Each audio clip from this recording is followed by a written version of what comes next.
Bom, quando você abre o Scilab, qual que é a cara do Scilab? É assim, ó. Essa é a cara do Scilab, você vai abrir aqui. Vai ser neste local aqui que a gente vai trabalhar e escrever as coisas, tá? Então vamos ver como é que a gente vai trabalhar e fazer algumas questões que a gente pode executar nele aqui. Bom, suponha que eu queira trabalhar com esta matriz aqui. Como é que eu escrevo esta matriz lá dentro do Scilab? Matriz 2 por 2, 1, 2, 3, 4, tá? Então uma forma de escrever ela no Scilab é fazer assim, ó. Escrever ela A, né? Defino a matriz A igual a abro o cochetinho, coloco o número 1, dois passinho 2, ponto e vírgula. Quando eu dou ponto e vírgula, ele já indica que vai fazer na próxima linha, tá? Depois 3 e 4, tá bem? Se eu quiser fazer, por exemplo, a transposta, o que que é transposta? Transposta é trocar a linha por coluna, tá bem? Então o comando que eu dou para transposta é a apóstrofo aqui. E o outro comando que eu posso fazer aqui, um comando bom também de trabalhar, é a inversa. Então a inversa, o comando é inversa. Vamos fazer lá no Scilab esses fatos aí para ver se funciona? Bom, então vamos lá. Aqui é o nosso ambiente, né? Então vamos escrever. É a matriz. Então A igual, abre o cochetinho, 1, espacinho 2, ponto e vírgula, 3, espacinho 4, fecha o colchete. Dei Enter.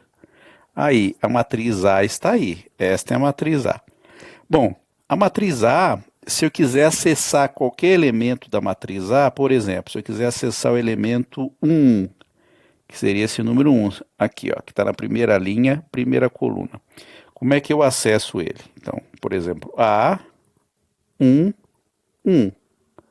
Ó, esse é o primeiro elemento. Se eu quiser o elemento aqui, ó, que está aqui na primeira linha, segunda coluna. Então, ó, a identificação da matriz, o primeiro elemento corresponde à posição da linha e o segundo à posição da coluna que ele está. Então, se você colocar 1, 2, ele vai te dar o número 2, tá? Aí eu vou para a próxima linha, que é a linha de baixo. Então, é a linha 2. Então, seria A2, 1. Ele vai dar qual elemento? Vai dar esse aqui, o 3, ó. O A2, 2, que seria este elemento, tá aqui, tá bem?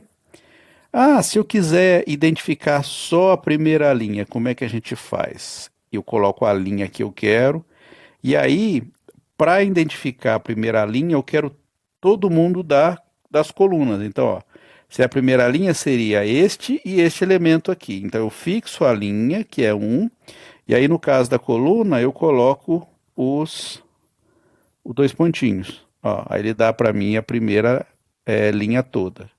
Se eu quisesse a primeira coluna, eu faria invertido. Eu colocaria 1 e 2 aqui, ó. Ou, desculpe, na primeira coluna, ó. Ficaria 1 e 3, tá?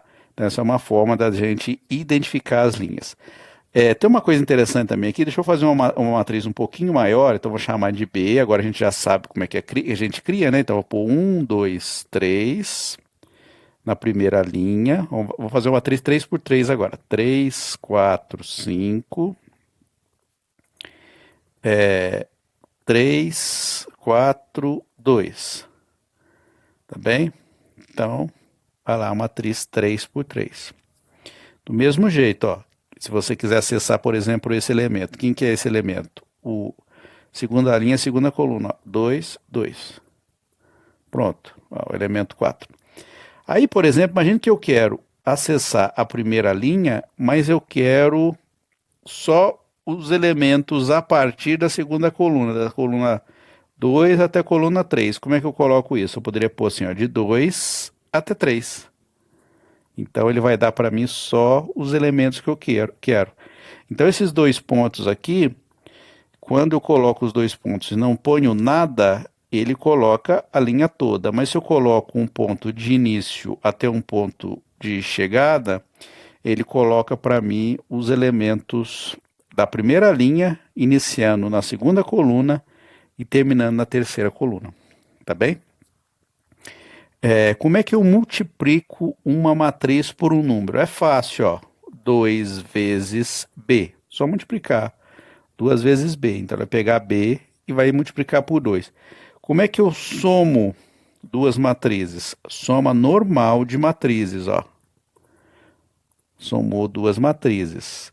Só que lembrando que você tem que respeitar a álgebra linear. Então, soma de matrizes ela tem que ser do mesmo tipo. Se você tentar somar B com a ele vai reclamar. Ó. Ele diz que as dimensões das operações está errada. Você está tentando somar uma matriz 3 por 3 com uma 2 por 2. E não dá. Não dá para fazer isso, tá? O produto entre matrizes, como é que a gente faz? Bom, produto entre matrizes a gente faz normalmente, ó, B vezes B. Ó, pegou matriz B, multiplicou por B. Ah, professor, se eu tentar fazer B vezes A, ele vai reclamar, porque você não pode fazer um produto de uma matriz 3 por 2 para uma matriz 2 por 2, tá? Então ele vai naturalmente fazer essa reclamação aí, tá bem? Bom, então não sei se vocês lembram lá um comando que eu tinha dado, que era a transposta da matriz. O que é a transposta da matriz? Voltando aqui à matriz A.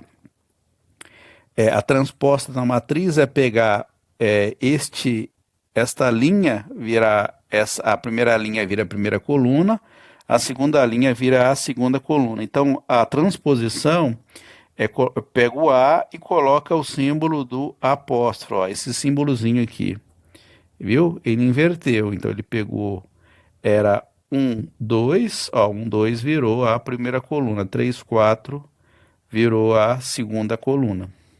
Um outro comando que está lá é o inv A, ou seja, a inversa de A.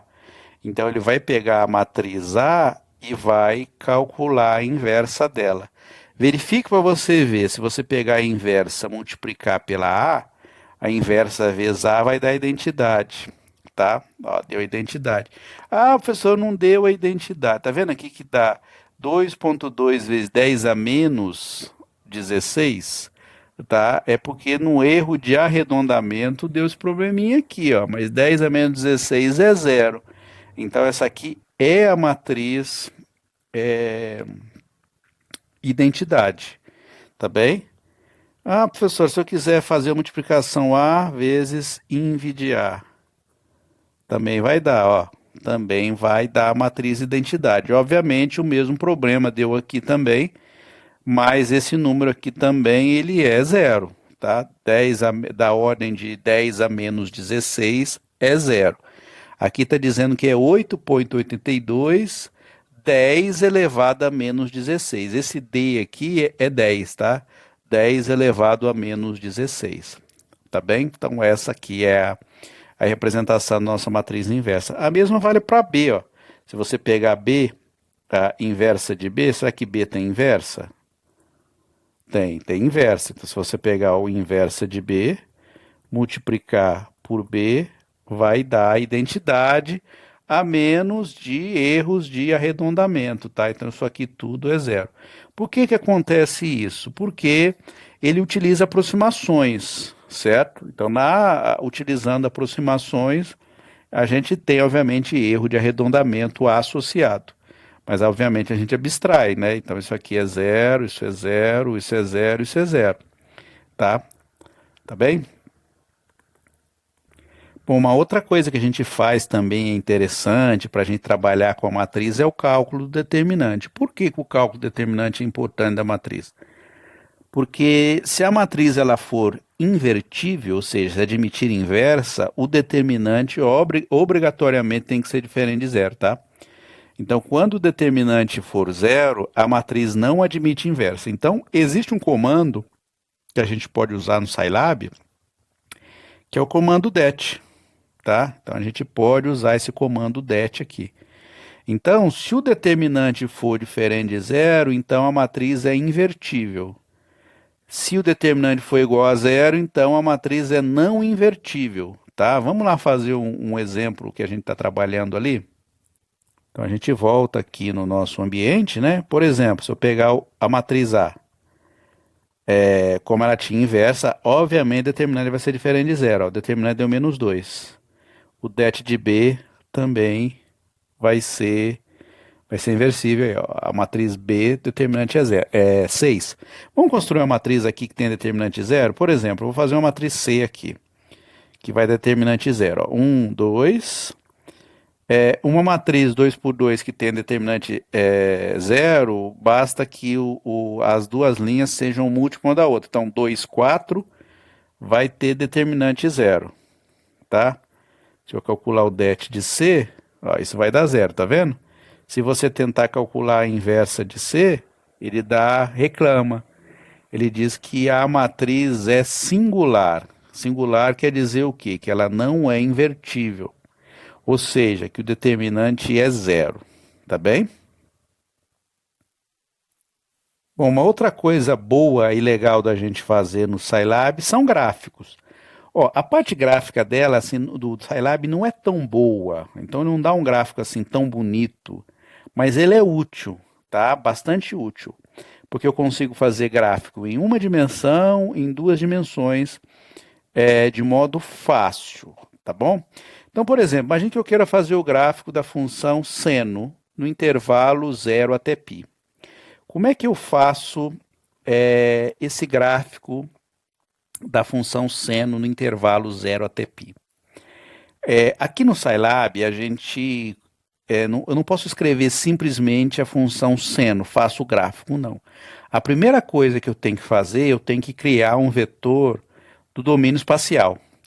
Então, o meu domínio espacial vai de 0 até π.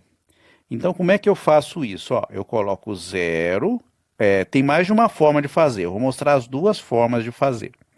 Então, a primeira forma é fazendo o seguinte, ó, eu dou o primeiro ponto, que é o 0, e o último ponto, que é o π.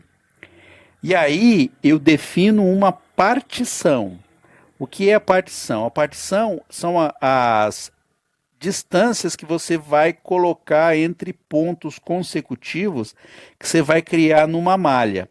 Então, entre o 0 até π, ele é contínuo. Só que o gráfico a gente não faz de modo contínuo. O Scilab não consegue fazer o gráfico de modo contínuo. Ele faz o quê? Ele pega alguns pontos, avalia a função nos pontos e aí liga esses pontos. Tá bem? Então, para fazer isso, eu tenho que criar uma partição. Então, ó, eu defino o meu intervalo vai de 0 até π, e aí a distância entre os pontos vai ser 0,1. Então, esse 0, dois pontinhos, 0,1, dois pontinhos até π, está dizendo o seguinte, ó, o primeiro ponto é 0, a distância entre os pontos consecutivos é 0,1 e o último é π. Então, vai ser assim, ó, ele vai criar a seguinte malha, 0, 0,1, 0,2, 0,3, 0,4 até π. Obviamente que π não é um número racional, então ele não vai exatamente chegar em π, ele vai chegar bem próximo de π nesta partição, tá bem? E aí eu posso fazer o gráfico, então eu defino o y como seno de x avaliado nesses pontos. Aí o que ele faz? O plot ele vai fazer o gráfico. Então, a primeira entrada é o domínio e a segunda entrada é a imagem. E o que ele faz? Na verdade, computacionalmente lá dentro dele, ele marca esses pontos no domínio e liga por segmento de retas, tá bem? Vamos fazer o desenho aí para a gente ver como é que ficaria? Então, ó, vou fazer a mesma coisa, ó. Voltei aqui de novo para o meu ambiente, tá? Então aqui, ó, x vai ser 0, dois pontinhos, 0,1, dois pontinhos, π. Tá bem? Ó, eu vou dar ponto e vírgula aqui. Quando eu dou ponto e vírgula, ele faz a conta sem mostrar. Tá bem?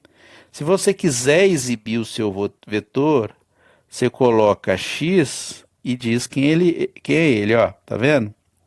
Então ele criou 0 ao próximo ponto, 0,1, 0,2, 0,3, 3 até 3,1. Tá vendo que ele não chegou até π? Ele chegou até um ponto antes de π, um pouquinho antes de π, porque π é 3,14, Então ele vai até um ponto antes de π. E aí o y vai ser quem? O seno de x. Ó, aqui tem 32 elementos nesta partição que eu criei.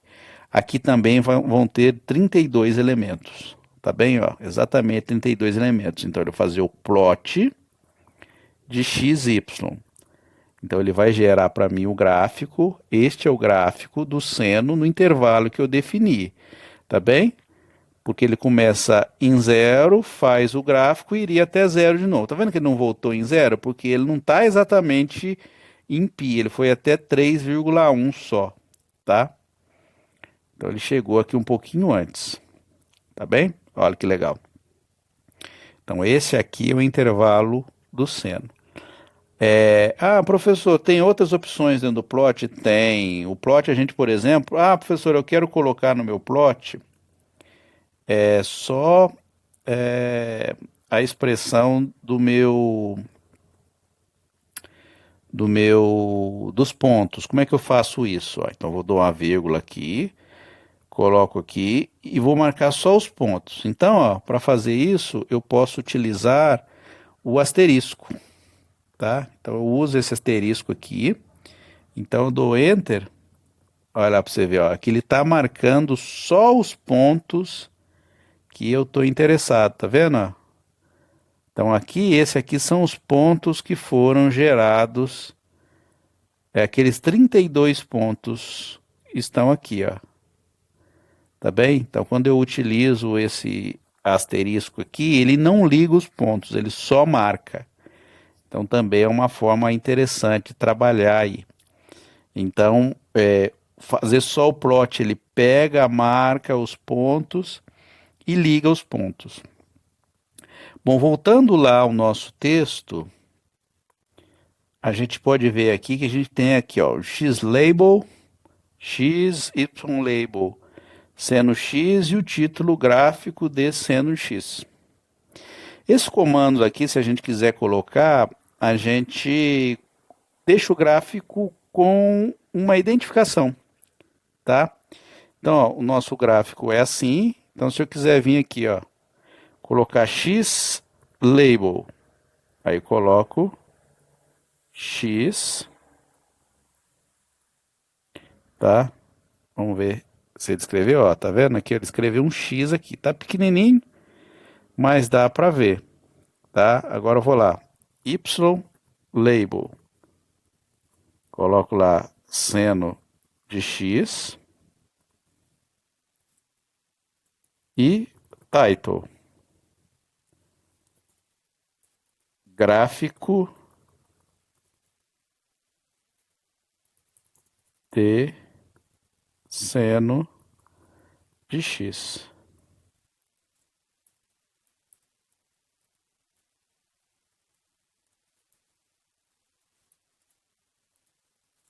Pronto.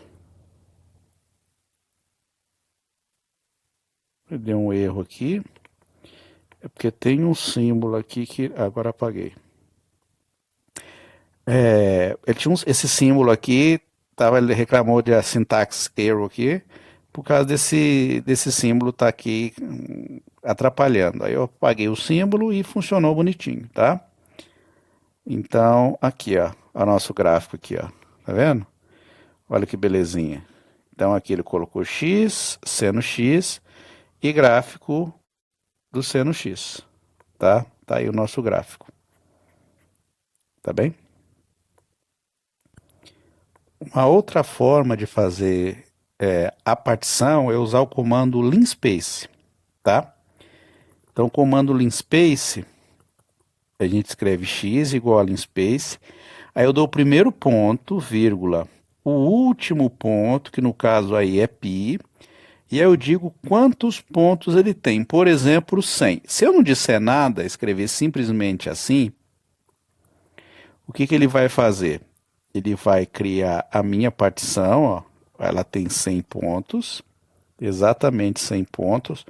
O bom aqui é que ele faz o seguinte, ó, ele pega o primeiro, que é 0, o último, que é π, tá aqui, ó, e aí ele vai colocar 100 pontos nesse intervalo de modo igualmente espaçado.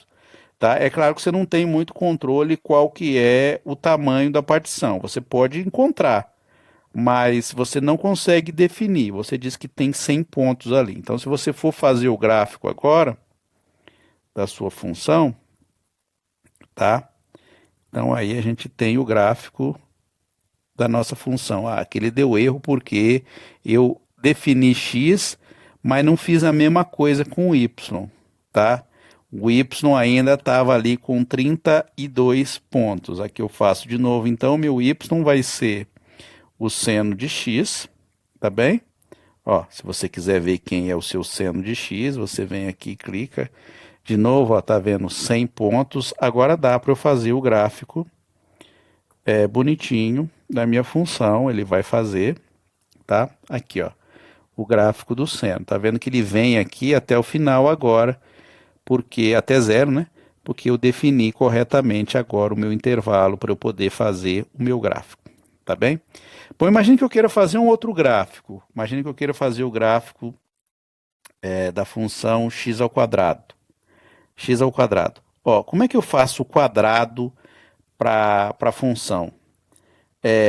Uma coisa interessante que vale aqui também no Scilab, no MATLAB, quando a gente for fazer o produto de vetores, ao invés de usar x vezes x para fazer o quadrado, ou fazer elevado a 2 para poder fazer o quadrado, elevado a 2, o que que eu faço? Eu coloco um pontinho antes da operação que eu estou fazendo, para dizer que a conta foi feita ponto a ponto, tá?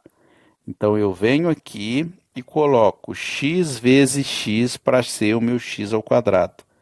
Então aí eu tenho x ao quadrado, tá? X ponto vezes x. Ou, se eu quiser elevar ao quadrado, também coloco ponto, tá? Faço ponto, ponto 2 e elevo ao quadrado, tá? Também dá certo. Vou fazer o gráfico agora, vai ficar x, y, tá? Então vamos fazer o gráfico aí. Ó, este é o gráfico de x quadrado de 0 até π, tá? Então esse é o gráfico de x quadrado de 0 até π. Então sempre que eu for fazer o produto ou uma divisão também, então antes da operação eu coloco o ponto para indicar que a operação ela é feita ponto a ponto. Então isso é bastante útil quando a gente está fazendo o cálculo para diferenciar do produto envolvendo matrizes, tá bem?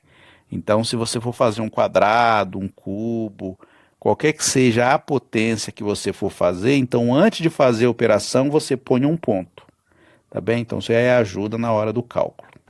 Bom, e agora como é que a gente faz um gráfico em duas dimensões? Por exemplo, se eu quiser fazer o gráfico z igual a seno x vezes cosseno y, tá? Então, um gráfico em duas dimensões, que depende de duas variáveis.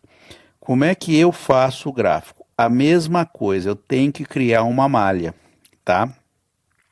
E essa malha eu utilizo o comando mesh grid, tá? Então, o comando para criar essa malha é o mesh grid. Então, tem mais de uma forma de fazer. Então, por exemplo, suponha que eu queira fazer o meu gráfico no intervalo, ó. Essa primeira entrada é x, ó. Então x vai de 0 até π, e eu criei uma malha com x variando de 0,1 a 0,1 entre a distância dos pontos. E vou fazer a mesma coisa com o y. Aí você faz a pergunta, professor, precisa ser o mesmo intervalo? Não, não precisa. Tá? O intervalo pode ser diferente, o espaçamento pode ser diferente, a quantidade de pontos pode ser diferente. Então, esse comando mesh grid aqui, ele cria a malha bidimensional, tá? Então, basicamente, o que ele faz é o produto cartesiano. Então, ele pega o intervalo em x, o intervalo em y, e aí cria aquela rede que você tem que fazer no domínio XY para poder fazer e avaliar os pontos no gráfico. Então, ele é como se ele fizesse o produto cartesiano. Aqui eu poderia ter usado o Lean Space. Eu vou fazer dos dois jeitos para vocês ali. E aí, para fazer o produto, ó, tá vendo que tem um ponto aqui, ó? Então, para definir o Z, se for produto entre vetores, a gente usa o ponto para indicar que é feito pontualmente. E o comando aí para poder fazer o gráfico é surf, tá? Então ele faz uma superfície bem bonitinha. Então vamos lá fazer o nosso desenho no Scilab, tá bem? Então vamos lá. Aqui, então eu vou fazer o mesmo comando que está lá, eu só vou colocar o x e y em maiúsculo, tá bom? Então vai ficar mesh grid, tá? Que é o comando. Então vai ficar de 0, 2 pontinhos, 0.1, 2 pontinhos, pi. Aí fala, professor, por que tem essa porcentagem? É só para dizer que o pi, ele é uma variável importante aqui. Se você lembrar disso, você põe 3.14, que também dá, que é um valor bem próximo de pi aqui, tá bem? E aí o próximo a gente coloca uma vírgula e faz a mesma coisa para o y, tá vendo? Ó, vírgula, espacinho, 0, 2 pontinhos, 0.1, 2 pontinhos, pi. Fecho, criei a malha, tá bem? Então eu já tenho uma malha criada. Se você olhar aqui no seu programa, você vai ver que ele, sempre que você define a variável, ele coloca quem é ela aqui, ó. Se você quiser fechar aqui, pode, não tem problema, daqui para fechar, tá? Pode carregar para fechar, esse também pode para fechar, tá bem? Aqui são os programas que eu tenho aberto, tá? A gente pode fechar esse aqui também, não tem problema nenhum, inclusive o lado de lá é menos importante. E aqui, quando eu defini o x, ele diz que ele é uma matriz 32 por 32. O y também, 32 por 32. Tá bem? Então ele contém os pontos e as coordenadas no plano XY. Tá? E o meu z vai ser quem? Vai ser seno vezes cosseno? Seno de x. Então, seno de x vezes cosseno de y, tá? Eu vou pôr 2 pontos para não ficar muito grande aqui sempre. 2 pontos, não, ponto e vírgula, desculpe. Ponto e vírgula, tá? Criei. Aí agora eu faço surf de x, y e z. Então, coordenada x, coordenada y e coordenada z. Faço o gráfico, tá aí, ó. Esse é o nosso gráfico. Uma coisa legal aqui, professor, não está bonito, dá para rodar, tá? Então aqui tem alguns comandinhos que você pode utilizar. Então se você clicar aqui, por exemplo, aqui, ó, tá vendo o rotate? Então você vem aqui, clica no rotate, e aí clica no botão direito do seu mouse, e pode mexer e olhar como é o gráfico, tá? Você pode olhar o gráfico aqui, ele é um gráfico nesse intervalo bonitinho que você colocou. Estas cores correspondem basicamente à altura, tá? Então, se você quiser colocar uma legenda aí também, pode colocar uma legenda. Você está vendo aqui, ó. Vou só mostrar esse quadriculado aqui.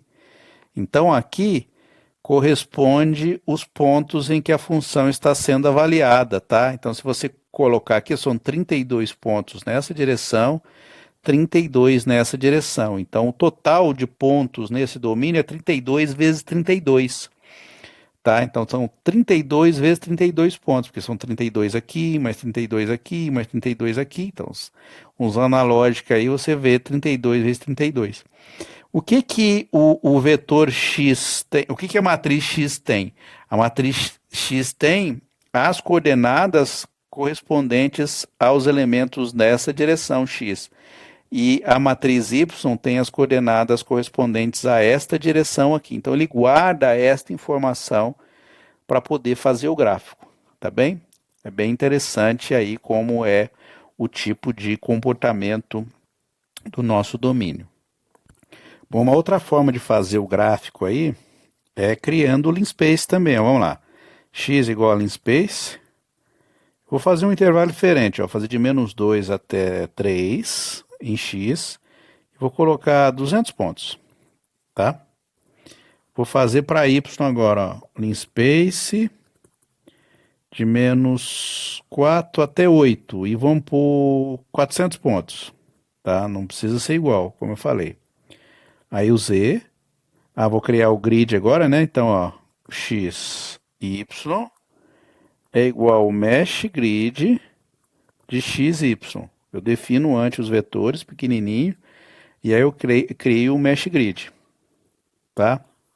Então, se a gente for olhar aqui, ó, o vetor x é 1 por 200, o vetor y é 1 por 400, o vetor x vai ficar 400 por 200, o vetor y 400 por 200, tá? Porque ele faz o produto.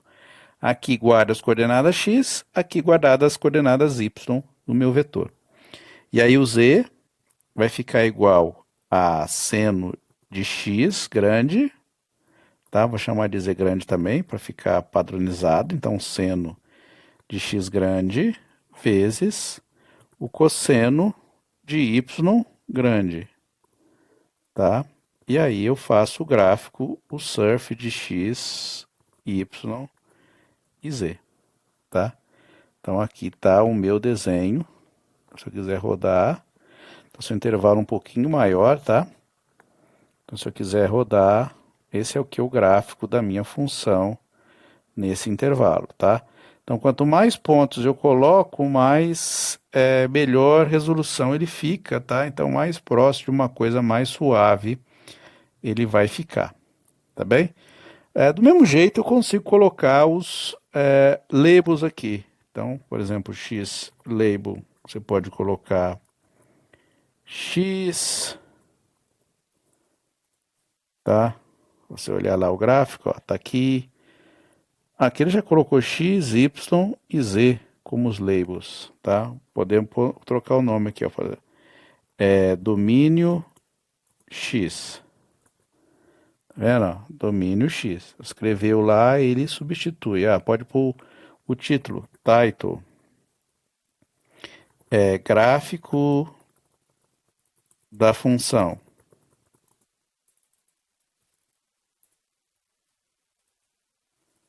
Tá? Tá lá, o gráfico da função. Então, a gente consegue fazer o gráfico sem problema nenhum. É bem fácil de fazer o gráfico em dimensão 2 também. Tá bem? Uma coisa legal que a gente pode fazer no Scilab é uma animação. Então imagine que você queira fazer o gráfico e quer deixar um gráfico animado, tá? Então você vê que a construção dele sendo feita de modo animado. Então, por exemplo, eu quero fazer a função y igual a seno de x mais t, onde t varia com o tempo, né? O que acontece com esse gráfico aqui? Vamos ver o que vai acontecer. O x é o domínio que eu vou fazer o gráfico, vou fazer o gráfico nele de 0 até π, tá certo? E aí, podia fazer de 0 a 2π, não tem problema, depois a gente pode fazer de 0 a 2π.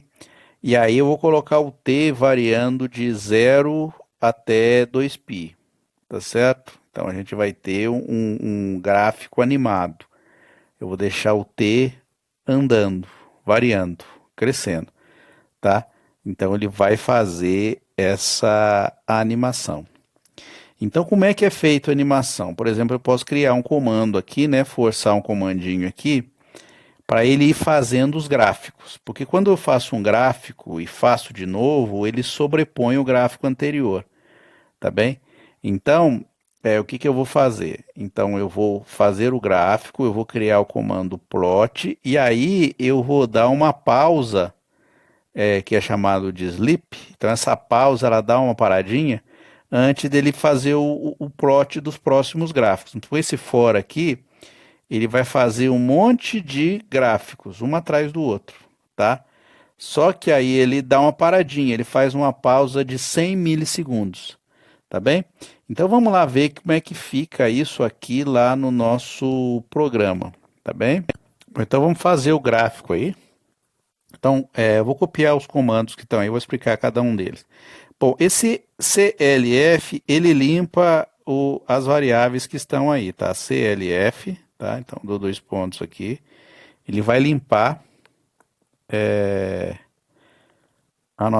o nosso gráfico e vai desenhar o gráfico. Então, deixa aqui, ó. Então, criou uma nova janelinha aqui.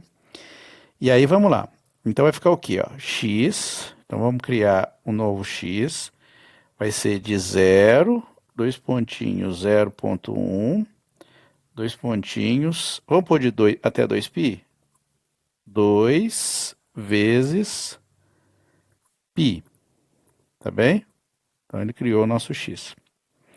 Aí eu vou criar o for. O que que o for faz? O for é aquele iterativo que a gente faz em computação, né? Então eu começo a fazer a iteração. E o for vai ser sobre t. Então o t vai de 0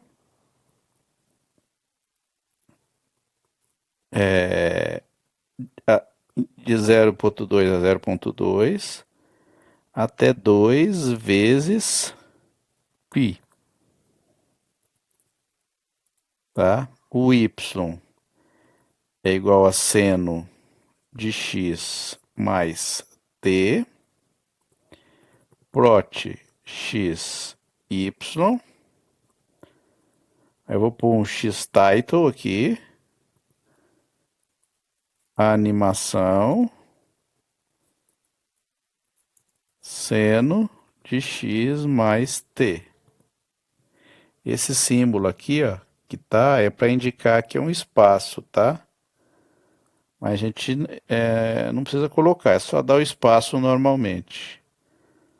2 pontinhos, sleep, 100, 2 pontinhos.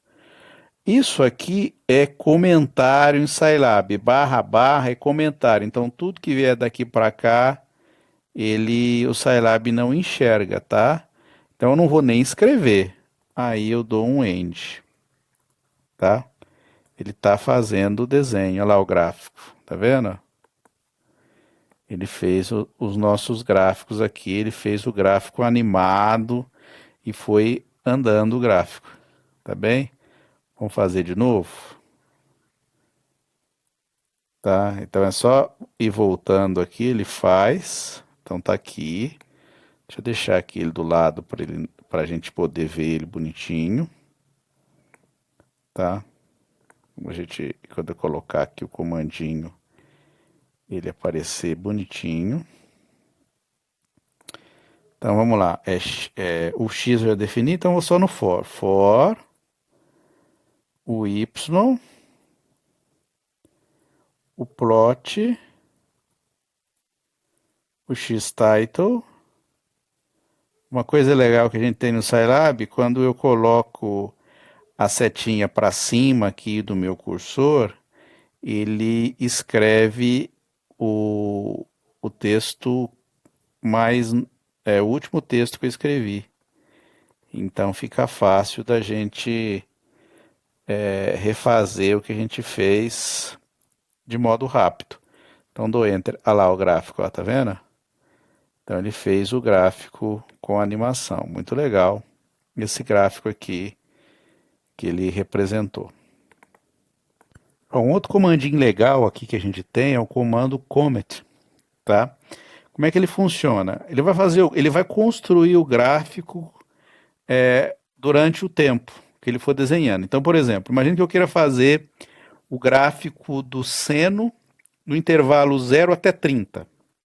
Tá? Então eu defino o domínio, vai de 0 até 30, põe, sei lá, 200 pontos de 0 até 30. Quiser pôr mais, pode pôr 300, por exemplo. Aí eu coloco a função que eu quero fazer o gráfico, no caso é o seno, e aí eu uso o comando comet. Então x e o y, que é o meu... o x é o meu domínio, o y é a minha imagem. Dou enter aqui, olha lá o desenho, tá vendo que legal? Então ele faz o gráfico vai construindo o gráfico ao longo do tempo. Então, isso também é uma simulação bastante útil, então não precisa usar for, nada disso. Então ele simula, ele anima a construção do meu gráfico aí, tá bem? Bom, então a dica final aí, uma coisa também que a gente sempre pode usar no Scilab é o help. Então você dá o help e coloca o comando que você está interessado aí em estudar, ele identificar o que você quer que ele faça. Então a gente tem bastante informações no help, ele dá exemplos, tá? A gente pode salvar os nossos gráficos em várias extensões, pode salvar em PNG, em JPEG, em ponto .eps, então fica também bastante legal de trabalhar. Bom, então é isso. No próximo vídeo eu vou trazer mais coisas sobre o Scilab.